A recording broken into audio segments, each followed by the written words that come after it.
Hello students, welcome to my application. तो students start करेंगे question paper 2023 का। ठीक है, क्वेश्चन पेपर 2023 का आज स्टार्ट करने वाले। और देखो, ये जस्ट क्वेश्चन पेपर मैं आपको सॉल्व करवा रहा हूँ, वो जस्ट पास्ट ईयर के पेपर के जो क्वेश्चन है उसकी प्रैक्टिस करने के लिए करवा रहा हूँ। ठीक है, जैसे आपको पता ही है paper style has been change from 23-24। Okay, तो ये जस्ट हम सॉल्व कर रहे हैं प्रैक्टिस पर्पस के लिए। ठीक है, तो आप सिर्फ प्रैक्टिस पर्पस के लिए इसको ध्यान दें। पेपर स्टाइल में क्या चेंजेस हुआ वो ऑलरेडी मैंने आपको बता दिया, लेकिन आप सिर्फ इसको पहले समझ लो। देखो क्या है, after making the payment to the debenture holder, liquidator has balance 4,12,000, unsecure creditors okay are 5 lakhs। Okay, liquidator को जो प्रेफरेंशियल क्रेडिटर्स को पेमेंट करना होता है, फिर उसके बाद किसको, डिबेंचर होल्डर को। ठीक है, तो डिबेंचर होल्डर को पेमेंट करने के बाद जो है वो पैसा बचा 4,12,000, और उसके बाद देना होता है अनसिक्योर को। अब अनसिक्योर को देने के लिए 5 लाख होने चाहिए, लेकिन हमारे पास है सिर्फ 4,12,000। फिर बोला गया the liquidator is entitled to 3% commission on the amount to be paid to unsecure creditors. अब देखो, मैंने आपको ये क्वेश्चन बहुत बार करवाया। मैंने आपको बोला था कि देखो, जब भी अगर लिक्विडेटर के पास जितना पैसा देना है ना उतना पैसा अवेलेबल नहीं है, ठीक है, बिकॉज देखो आप यहां से देखोगे तो कैश विथ लिक्विडेटर, लिक्विडेटर के पास 4,12,000 ही है, और अनसिक्योर क्रेडिटर्स को जो पैसा देना है, तो अनसिक्योर क्रेडिटर्स की जो लायबिलिटी है वो कितनी है, 5 लाख रुपीज। अब आप सोचो कि आपके जेब में सिर्फ 4,12,000 है और आप 5 लाख रुपए कैसे दे सकते हो? पॉसिबल है क्या? नहीं पॉसिबल है। तो आप क्या करोगे, जितना है उतना ही दे पाओगे, और हमारा नियम है कि हमारे पास जितने पैसे हैं हम उतने ही पैसे दे के काम खत्म कर लेते हैं। लेकिन क्या हमारे पास 4,12,000 है, क्या पूरा अनसिक्योर को दे दे? क्योंकि अनसिक्योर को जितना पैसा मिलेगा ना उसका 3% वापस लिक्विडेटर को भी देना पड़ेगा। ठीक है, तो यहां पर हम क्या करते हैं, जैसे लिक्विडेटर को रेम्यूनरेशन जब निकालना है, ओके, जब भी इस सिचुएशन में लिक्विडेटर को रेम्यूनरेशन जब देना होता है, और वो भी उस अमाउंट पे देना होता है जितना हम अनसिक्योर को पेमेंट करते हैं, क्योंकि अनसिक्योर को 5 लाख तो पेमेंट कर नहीं पाएंगे ना, उतना पैसा नहीं है, और अनसिक्योर को जितना भी पेमेंट करेंगे उसका 3% कमीशन भी देना है। तो रेम्यूनरेशन कितना होगा जी? ठीक है, मतलब रेम्यूनरेशन देना है 3% कमीशन, मतलब मैं रेम्यूनरेशन की बात कर रहा हूँ। तो 4,12,000 का 3% मत करना, क्योंकि 3 डिवाइड बाई 103 करेंगे। ठीक है, क्या करना है, 3 डिवाइड बाई 103। अब ये क्यों करते हैं वो भी मैं अभी आपको बताता हूं। ठीक है, चलिए, तो ये आ जाएगा 12,000। मतलब ये हो गया कि हमारे पास जो पैसा है 4,12,000। ठीक है, तो मतलब जो कैश था वो 4,12,000। अब ये 4,12,000 में से 12,000 रुपए किसको चला जाएगा, लिक्विडेटर को रेम्यूनरेशन।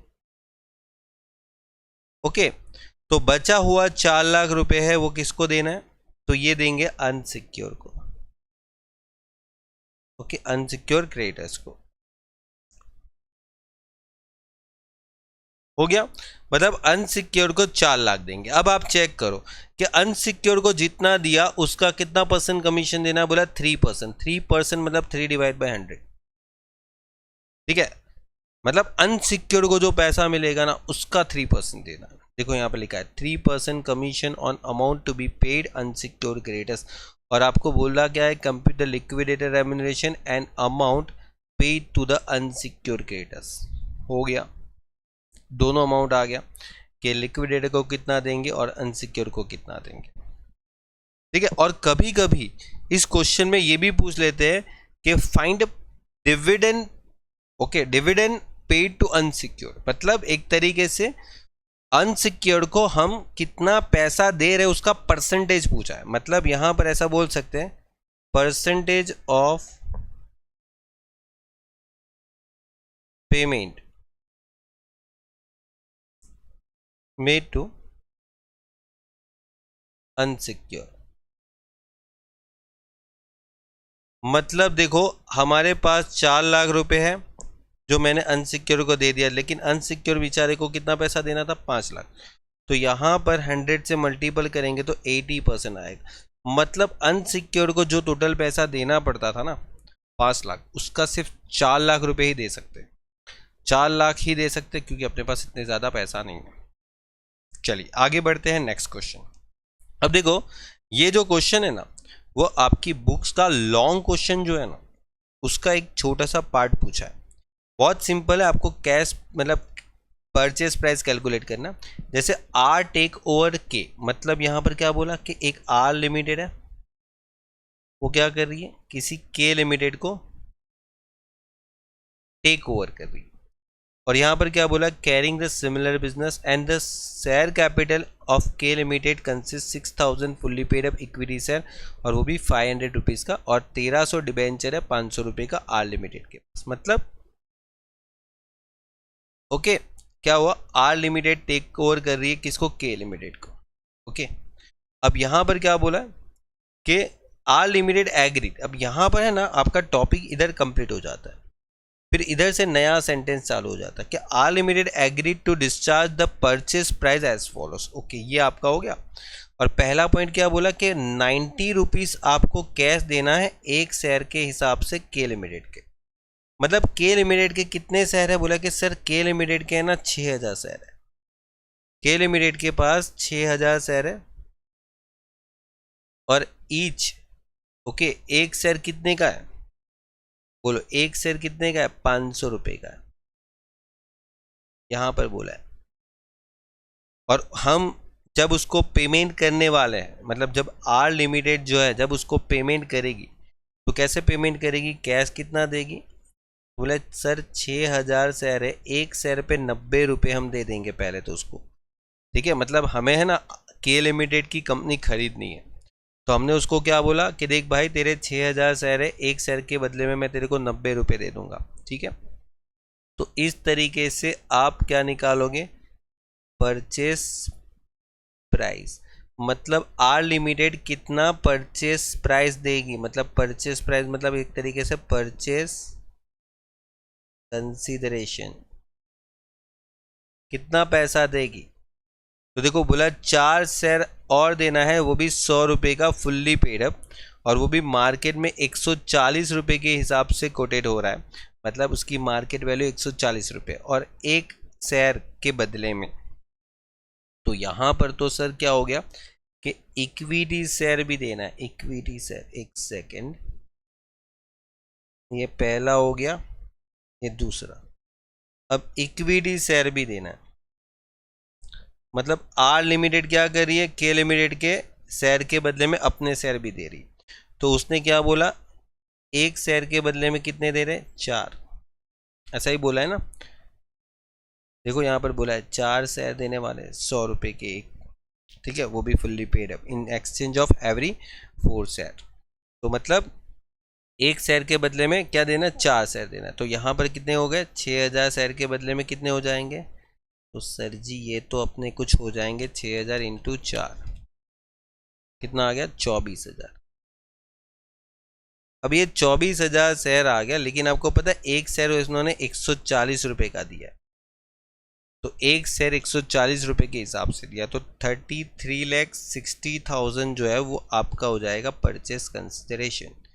ठीक है इक्विटी शेयर में, और दोनों को टोटल कर लो तो आपको 39 लाख रुपीस मिल जाएंगे। ठीक है देख लो। और ये जो है ना डिबेंचर दे रहे हैं वो तो परचेस कंसिडरेशन में थोड़ी कवर होगा। 1 debenture of ₹500 each in exchange of every debenture of K limited, और liquidation expenses amounting 500 in cash. तो ये सब परचेस कंसिडरेशन का थोड़ी बात होता है, परचेस कंसिडरेशन की थोड़ी बात होती है। जब डिबेंचर जो दे रहे हैं ना, वो डिबेंचर के बदले में डिबेंचर दे रहे, बात समझ में आ रही? परचेस कंसिडरेशन के बदले में डिबेंचर नहीं दे रहे। देखो यहाँ पर ध्यान से पढ़ो कि ये जो के लिमिटेड है ना, उसके पास 1300 डिबेंचर भी है, तो उन्होंने ये 1300 डिबेंचर के बदले में 500 रुपए का अपना एक डिबेंचर दिया, ठीक है? तो वो यहाँ पर कवर नहीं होता, परचेस कंसिडरेशन में वो नहीं आता, ठीक है? ये एब्जॉर्प्शन का क्वेश्चन हो गया, ये एब्जॉर्प्शन वाला चैप्टर है ना, उसका क्वेश्चन। चलिए, नेट एसेट जो है वो शीतल लिमिटेड का, वो परचेस कंसिडरेशन किस हिसाब से, देखो लिखो, net asset of Sheetal company for the purchase consideration worth ₹10 lakhs। Okay, मतलब नेट एसेट है शीतल लिमिटेड का 10 लाख है। At the time of absorption company paid कर रही है 75,000 equity share of ₹10 each premium, remaining amount cash, बोले कैश फाइन करके बताओ, ठीक है? तो देखो आपको क्या बोला है कि कंपनी की नेट एसेट कितनी है, 10 लाख है। ओके, तो आपको यहाँ पर जब परचेस कंसिडरेशन फाइन करने के बोला है, ओके, तो कैसे निकलेगा? तो यहाँ पर इक्विटी शेयर कैपिटल कितना आ जाएगा, 75,000 शेयर दे रहे हैं, और 75,000 शेयर भी कैसे दे रहे पता है? एक शेयर 10 रुपये का था और 11 रुपये के हिसाब से दे रहे, क्योंकि 10% प्रीमियम है, 10 रुपये का 10% प्रीमियम हो जाएगा तो 11 रुपये हो जाएगा, समझे बात को? हाँ, ये तो मतलब आप बहुत पहले मतलब 11th स्टैंडर्ड में ही सीख लेते हो। तो 8,25,000 क्या हो गया, और ये हो गया 10 लाख रुपए। और यहाँ पर जो रिमेनिंग अमाउंट जो कैश देनी है वो कितनी देनी है? बोले सर जितना कम पड़ रहा है उतना कैश दे देंगे। कितना कम पड़ रहा है? 10 लाख रुपए देने हैं ना, बाकी का कैश दे देंगे। 10 लाख रुपए देने, उसने खुद बताया यहाँ पर, हो गया। देखो इतने सिंपल सिंपल छोटे छोटे क्वेश्चन पूछ रहे हैं, बस आपका बेसिक क्लियर होना चाहिए, आपका कैलकुलेशन हो ही जाएगा। देखो क्या लिखा है, at the time of liquidation following item were in the books of the company. Okay, देखो क्या बोला, last 2 month salary for the 4 clerk, और वो भी 15,000 है per month of each. Provident fund, welfare fund और म्यूनसिपालिटी टैक्स जो है वो भी करंट ईयर का, डायरेक्टर्स फीस है, और फिर यहाँ पर बोला प्रेफरेंशियल क्रेडिटर्स। अच्छा कैसे करना है, चलिए देखते हैं। देखो सबसे पहले आपको प्रेफरेंशियल क्रेडिटर्स फाइन करना है ना, तो देखो पहला ही पॉइंट देखो क्या लिखा है, लास्ट 2 मंथ सैलरी, और वो भी 4 क्लर्क की 15,000 पर मंथ, और एक आदमी की 15,000। तो याद करो मैंने सैलरी के केस में आपको कुछ समझाया था कि पहले तो आपको क्या देना है, एक्चुअल सैलरी। आपकी 4 क्लर्क है, ओके, एक सेकेंड, कितने क्लर्क हैं? 4, और 4 क्लर्क को हम महीने का 15,000 पेमेंट नहीं कर रहे, ओके। और कितने महीने की बाकी? बोले सर 2 महीने की बाकी। तो यहाँ पर इंटू 2 मंथ कर दो, मतलब हकीकत में देखा जाए तो एक आदमी का 15,000, ओके, और 4 आदमी का मिला के 60,000 हो जाएगा, इंटू 2 करोगे तो 1,20,000 आ जाएगा। दूसरा बात यहाँ पर ये बोला है कि आपको 4 महीने की सैलरी निकालने की ज़रूरत है, 4 मंथ सैलरी नहीं, ये ज़रूरत नहीं है। अगर निकालना चाहते तो निकाल लो, 4 क्लर्क की 15,000, वो भी 4 महीने की सैलरी, ठीक है। वैसे निकाल लेते हैं, चलो ना हम पूरे कायदे के हिसाब से चलते हैं, तो 2,40,000 आ जाता, ओके। और थर्ड पॉइंट है मैक्सिमम 20,000 ईच। एक आदमी को हम मैक्सिमम कितना दे सकते हैं? 20,000।